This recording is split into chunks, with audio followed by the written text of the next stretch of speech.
In an avalanche, victims are often forced down under the snow, and that's where they can be crushed or suffocate. But if people heading into avalanche country are wearing avalanche backpacks, so to speak, it's kind of an airbag, they have a much greater chance of surviving. Now, one of the companies that makes this equipment is called Backcountry Access out of Boulder, Colorado. And co-founder and vice president of marketing, Bruce Edgerly, joins me tonight. Thank you for talking to us. Can you hear us okay? Yeah, I got you. Good, good. You made it in time. I know that you're skiing in Washington State right now. Tell me a little bit about your device. We have some video kind of demonstrating how this thing works. We're seeing how a skier can be trapped underneath the snow, but I also know that we have video of how you kind of pull a ripcord on like a life vest kind of thing. Describe how it works. Well, it has a small cylinder of compressed air inside, and when you pull the trigger, it releases the air, and it inflates a small balloon that's 150 liters. It's right behind your head and your shoulders, and what it does is it makes you a bigger nut, so to speak, and it helps you rise to the top in an avalanche. And you say nut because there's this kind of phenomenon where if you have a can of nuts at home, that you know which ones rise to the top and which ones get pushed down to the bottom. The small ones get pushed to the bottom, right? That's right, and the Brazil nuts rise to the top, so we call it the Brazil nut theory. And we've got video here showing you just pull this string and it inflates. And I also noticed that you have a headrest. Is that important?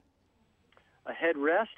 Yeah, I mean, well, it inflates behind your head. I've seen a couple different versions. One's kind of like a wing, and I don't know how much your head's supported. In your version, it's like a big pillow behind your head. Well, yeah, you want the buoyancy to be near your head because you want your head to be above the surface. Because most people, if they die in an avalanche, it's from asphyxiation from being buried, and they can't breathe. So you want to keep your head above the surface. So that's why we put it behind the head, and it also protects you from trauma if you hit things. So it protects your head and upper body and your neck. Yeah, and I think in the case of this Tahoe skier, he actually ended up hitting a tree. So this would have been kind of like an airbag, depending on how he hit it, could have helped. We have some more video of a skier who is actually in an avalanche. He's got like a helmet camera on. He's wearing one of your packs. He turned out to be fine.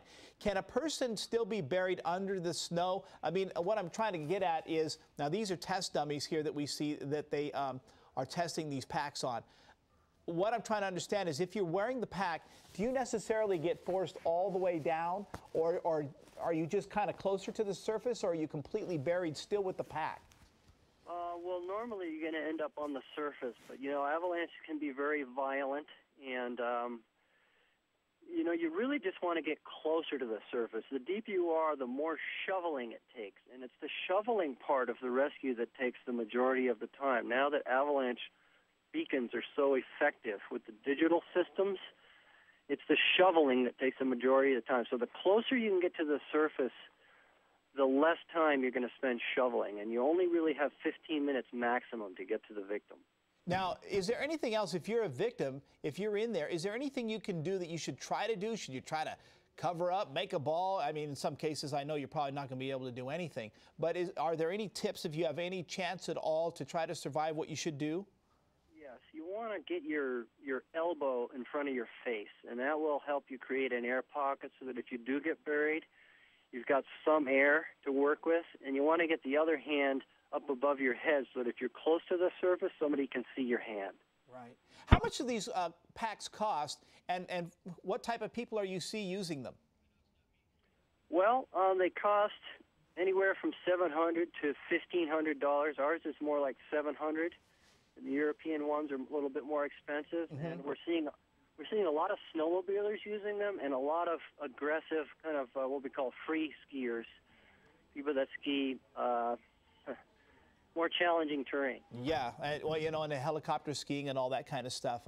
But Bruce, I do appreciate you taking some time and showing us that technology. It's pretty fascinating stuff, and I know in some cases, depending on what type of stuff you like to do, they could be life-saving. So thanks for joining us tonight.